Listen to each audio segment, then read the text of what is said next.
12 de maio de 1988, na fictícia Serra Azul do Sul, em Minas Gerais, o sol da tarde pintava o céu de laranja, um cenário familiar para o Dr. Arthur Mendes, um veterinário de 42 anos que amava a vida no campo. Mas naquele dia, a beleza da paisagem escondia um futuro que ninguém poderia prever. Você acredita que alguém pode simplesmente evaporar, sumir sem deixar rastro? Muita gente vê o campo como um lugar de paz, mas hoje vou te mostrar que, às vezes, o silêncio do pasto pode gritar mais alto que qualquer metrópole. A resolução deste caso é tão chocante quanto o sumiço, provando que a resposta pode estar debaixo do nariz de todos por décadas, esperando apenas um par de mãos dispostas a cavar. A dor de não saber, a angústia de procurar uma resposta que nunca chega, é um sentimento que paralisa. E se eu te dissesse que a solução esteve ali por mais de 3 décadas, não por uma investigação mirabolante, mas pela curiosidade de um simples caseiro? Dr. Arthur era um homem conhecido e respeitado em toda a região. Não tinha tempo ruim para ele. Se uma vaca estava parindo de madrugada ou um cavalo se machucava no domingo, era só ligar que ele ia, com sua maleta de couro gasta pelo tempo. Naquela tarde de quinta-feira, o telefone tocou. Era da Fazenda Sete Quedas, uma propriedade imensa e isolada do Coronel Bastos, homem de poucas palavras e muita terra. A chamada era urgente. Uma de suas melhores vacas leiteiras não estava bem. Sem hesitar, Dr. Arthur pegou sua caminhonete, uma F1000 surrada, e pegou a estrada. Avisou a esposa, Dona Elza, que não demoraria, que voltaria a tempo para o jantar. Só que o Dr. Arthur nunca mais voltou para casa. A noite caiu. E nada. Dona Elza, com o coração apertado, começou a ligar para hospitais, para a polícia. No dia seguinte, a caminhonete dele foi encontrada na porteira da Fazenda Sete Quedas. A porta do motorista estava aberta, as chaves na ignição e sua maleta de veterinário intacta no banco do passageiro. Dentro da maleta, tudo em ordem. Seringas, remédios, anotações. Parecia que ele tinha simplesmente descido do carro para abrir a porteira e evaporado. Foi o começo de um dos casos de desaparecimento mais intrigantes de Minas Gerais. Um sumiço que deixou uma comunidade em pânico. A polícia foi chamada, e os investigadores interrogaram o Coronel Bastos. Com sua cara amarrada de sempre, ele confirmou a ligação, mas disse que o veterinário nunca chegou à sede da fazenda. Alegou que esperou por horas, e como o Dr. Arthur não apareceu, ele mesmo cuidou do animal. A história era estranha. Por que ele abandonaria o carro daquele jeito? A polícia fez buscas por toda a propriedade, uma área gigantesca de mato fechado e riacho. Cães farejadores foram usados, dezenas de voluntários ajudaram a vasculhar cada palmo de chão. Nada. Nem um botão de camisa, nem um rastro. Era como se a terra tivesse engolido o Dr. Arthur. A investigação na época era muito mais precária. Sem câmeras, rastreamento de celular ou testes de DNA sofisticados, tudo dependia de testemunhos e evidências físicas, que não existiam. O Coronel Bastos era o principal suspeito, mas não havia uma única prova contra ele. Sendo um homem poderoso e influente, ninguém tinha coragem de enfrentá-lo. O caso foi esfriando, as buscas diminuindo, e a esperança da família se transformando em um luto silencioso. Esse é o drama de muitos desaparecidos, a falta de um desfecho. Para a polícia virou mais um arquivo empoeirado. Para a cidade, uma lenda. Contavam que o veterinário fora pego pelo lobisomem ou que fugira com outra mulher.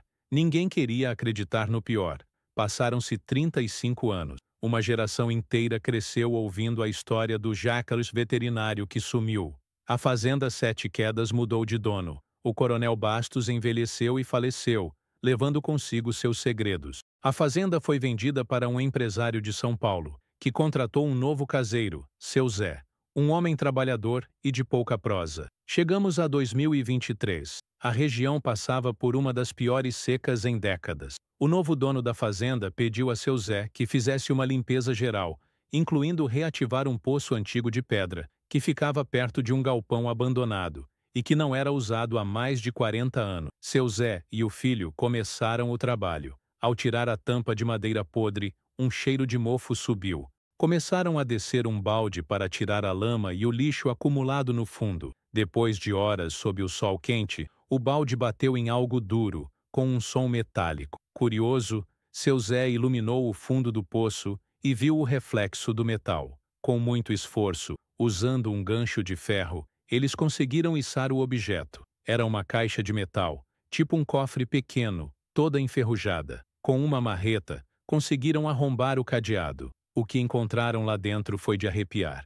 Envoltos em um plástico grosso que milagrosamente protegeu parte do conteúdo, estavam os pertences de um homem, um relógio de pulso parado, uma aliança de casamento com a inscrição Traudwe para Arthur, com amor, Elzan, e uma carteira de couro com os documentos amarelados do Dr. Arthur Mendes. 35 anos depois, a primeira prova concreta do que aconteceu com ele estava ali. Mas tinha mais. Havia também um pequeno diário de capa dura, com as páginas manchadas pela umidade. Seu Zé sabia que aquilo era importante e levou tudo direto para a delegacia. A notícia caiu como uma bomba e o caso do veterinário desaparecido foi reaberto. Aquele achado era a peça que faltava no quebra-cabeça. A investigação ganhou um novo fôlego, agora com uma vantagem que a polícia de 1988 não tinha: a tecnologia. O diário estava em péssimo estado, quase ilegível a olho nu. A perícia técnica entrou em ação.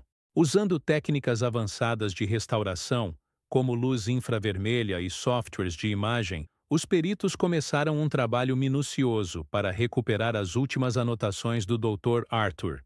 E o que descobriram naquelas páginas mudou toda a história. As últimas anotações não falavam sobre uma vaca doente. Dr. Arthur, na verdade, estava usando suas visitas a fazendas remotas para investigar uma rede de contrabando de animais silvestres e pedras preciosas. Ele estava juntando provas para entregar tudo às autoridades federais. Naquele dia, 12 de maio de 1988, a chamada do Coronel Bastos foi uma armadilha. A última anotação do diário, recuperada com muito custo, era curta e aterrorizante. O coronel descobriu: ele me chamou aqui com a desculpa da vaca. Sinto que não saio vivo daqui. As provas estão comigo. Dr. Arthur não desapareceu. Ele foi silenciado. O coronel e seus comparsas o pegaram, tomaram suas provas e jogaram a caixa com seus pertences no poço para que nunca fosse encontrada. O que aconteceu com o corpo dele, infelizmente, continua sendo um mistério. Provavelmente foi enterrado em algum lugar daquela imensa propriedade. Mas a verdade sobre o motivo de seu sumiço veio à tona. Não foi um crime passional, não foi uma fuga, foi uma queima de arquivo. Um homem bom que pagou com a vida por tentar fazer a coisa certa. Esse desfecho, 35 anos depois, trouxe um alívio amargo para a família. A viúva, Dona Elza, já idosa, pôde finalmente entender o que aconteceu com o marido. Não era o final que ela queria, mas era um final. Encerrou décadas de incerteza, a pior das torturas, e tudo isso graças a um homem comum e um poço esquecido. Isso nos mostra que a verdade pode ser enterrada fundo, mas raramente morre. Uma hora ou outra, alguém decide limpar o poço. A investigação foi oficialmente concluída como homicídio, com o falecido Coronel Bastos como principal autor. A honra do Dr. Arthur foi restaurada. Ele não era um homem que abandonou a família. Ele era um herói. Esse caso serve como um alerta. Nunca sabemos o que se passa por trás da porteira de uma fazenda, ou do sorriso de um vizinho. A maldade humana, muitas vezes, se esconde nos lugares mais pacatos. A justiça pode tardar, mas como vimos hoje, ela pode não falhar.